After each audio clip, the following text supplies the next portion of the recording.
Regan Slaymaker for International Boxing News. Now, I have the pleasure to be joined by WBA #3 ranked super middleweight contender Padraig McCrory. Padraig, how are you today, mate? Very well, very well. I'm a busy man, um, but I'm feeling great. I'm feeling great.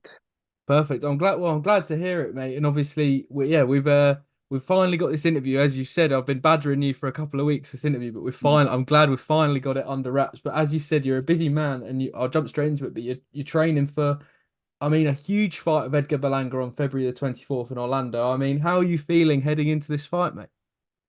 Yeah, listen, there's a lot of excitement from myself, my friends, my family. Like we're all really excited. It's a fight that came very close, kind of like in the summertime, and it didn't come off.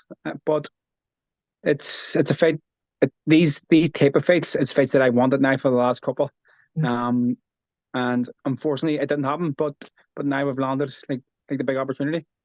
You definitely have, mate. Obviously, before we get into the fight, was that kind of obviously it was very close beforehand, and obviously you were kind of waiting for that big fight for a long time. Was that initial kind of waiting period a little bit frustrating? Yeah, because you want to stay active, but kind of like you have a good ranking, which can lead to a big opportunity, and it's kind of like trying to manage manage both staying active and also keeping like your ranking as well. So it was frustrating. When the fight didn't come off in June, I was very frustrated. But then I got the main event in my hometown. And like for me, that was a massive event also. So it's not getting the fight kind of had a small benefit as well. I had a good 10 round fight, which I think is going to stand by me again. Definitely, mate. Before we get into it again, how was headlining at Falls Park? I mean, that must have been absolutely incredible. I know you. I think you fought there on Michael's undercard before, but obviously headlining yourself. I mean, that must have been special. Yeah, it was very special. It was actually my first my first headline. Well, apart from Germany, but like my first own headline. And to do it in the Falls Park at the Fela, which is a massive event like here in Belfast. Was It was a special night for me. There were there was thousands of people there. It was an entertaining fight. Uh, just walking out in the Falls Park. It's a place that I grew up from, like about 200 yards away from it. So it was a great night for me. Definitely. Well, I hope to visit Falls Park one day, mate, as well, and hopefully see you box there as well. Yeah. Obviously we'll jump straight into the fight. I mean, kind of what? Obviously, Edgar Berlanga, he's been obviously making a lot of noise since he's been Simon Matchroom. Obviously, he's got that win over Jason Quigley more recently as well. I mean, but what do you know of Edgar Berlanga? And kind of, it's definitely a fight that you're confident in winning as well. Yes, of course. Listen, Edgar, it's a big challenge, but I think it's fairly obvious like what he's good at, and he's a big, powerful guy. Obviously, he in his first 16 fights, he had 16 first round knockouts, and a lot of hype build. And I think he's been a bit of a victim of that for the like sort of first 16 fights. Now people are expecting it, and when it's not happening, they're starting to say that it's a hype job. And like for me personally, it's the first time that I've had this sort of like bit of hate, but I think it's more towards him, and it's not, and it's bouncing over like to me. But I think he's a good fighter. I think it's obviously good because he's same a matchroom. He's 21-0 with a lot of knockouts, so it's a big task. But again, like as you say, I'm very confident that I can get the win. Do you think you're his toughest opponent today? Well, back in Ireland, Jason Quigley was a great amateur, and and he was a very good boxer. As you've seen on the night, I think he gave a lot of problems. But what I bring to the table is a bit different than that. And I think I think I'm definitely like his hardest fight. I think I bring more power. I'm a big super middleweight. I've moved up to light heavyweight, and I fought there as well. So I'm big at the weight. I punch hard. I fight a bit different than like most people. I'm unorthodox, which he probably like hasn't had before. And one thing's for sure is like when I hit him, he's gonna know he's hit.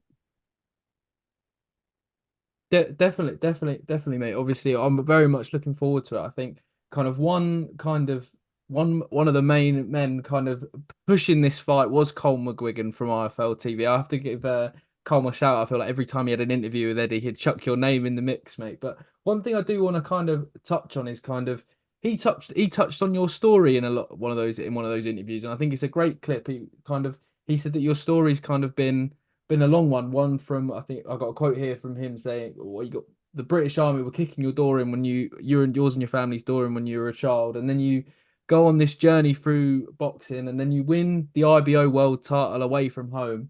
I mean, and now you're headlining in the USA, mate. I mean, it's been a tough road, but it's been a road that kind of you've reaped the rewards from as well, mate. Yeah, not to get in the too much of my past history, but growing up in Ireland, and especially in the north, it's in the 90s, it was never easy. But I've lived with great experiences. I have a great family, and now to get here to where I come from a place called St James's. It's a community that is very proud of what I'm doing. My coach is from the same area, and to now main event on a matchroom show live in the zone. It's very special for me, but I I still I don't think it's the end. I think I think I'm going to go to America. I think I'm going to shock the world, and there's life in the old dog yet. There definitely is, mate. I mean, I don't think anyone wants this to be the end for you, mate. But obviously, I mentioned at the start of the interview, you've got that WBA number 3 ranking. Obviously, I know Edgar's ranked definitely in the top 10.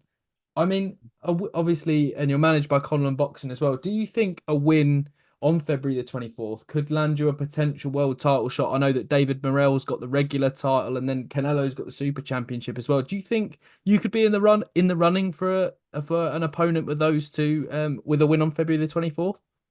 Yeah, listen, being ranked three, uh, it's it's likely if I just stuck about, I would probably get the opportunity anyway. But I know Berlanga entered the WBA recently at number 8. But just to quote what the main man of boxing said, Mr. Eddie Hearn said that there's the winner of John Ryder and Mungine, there or else there's Benavidez, and there's a fight that everyone else. It's Canelo Alvarez. They're all names that the man said, and when I go and win on the 24th of February, it's names that I'll be looking at. Definitely. I mean, if you didn't deserve kind of one of those huge names, I mean, even after you beat Leon Bund back in 2022, mate, you definitely deserve a huge name against Edgar Berlanga as well.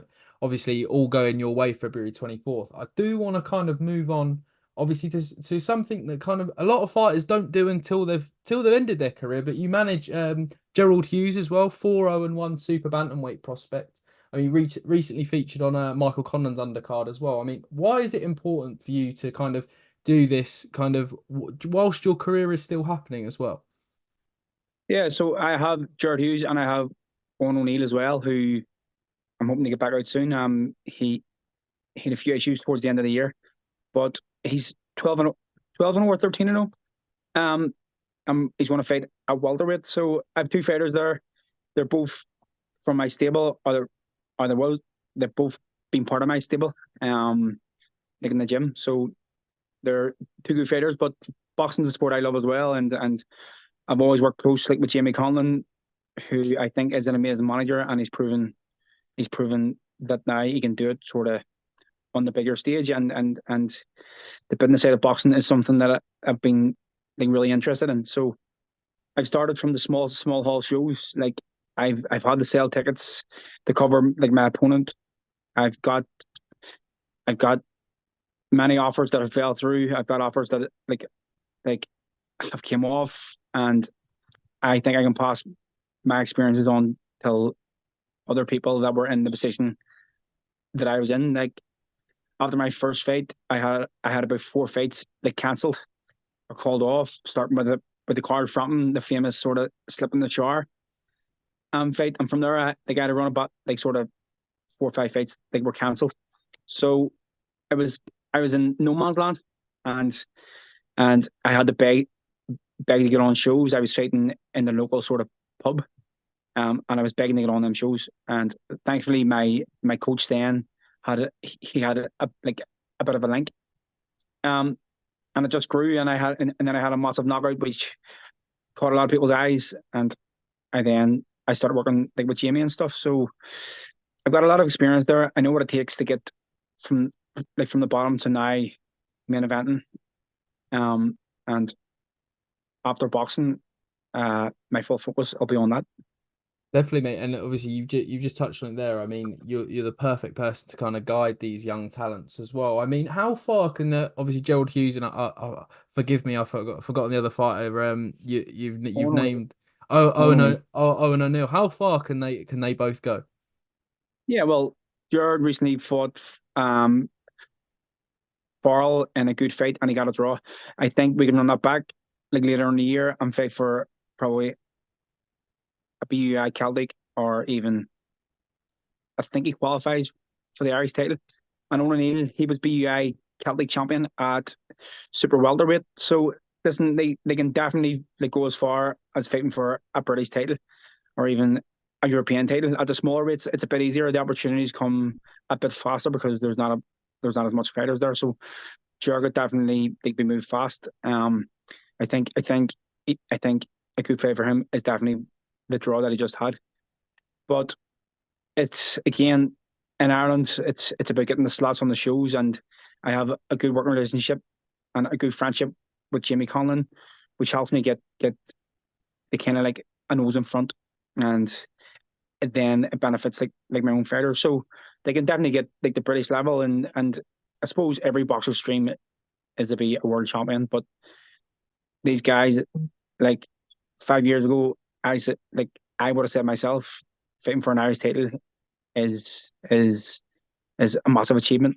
So it's boxing's a career that can change in one fight. So it's it's hard to tell, but they're both hardworking lads, and I'll back them all the way.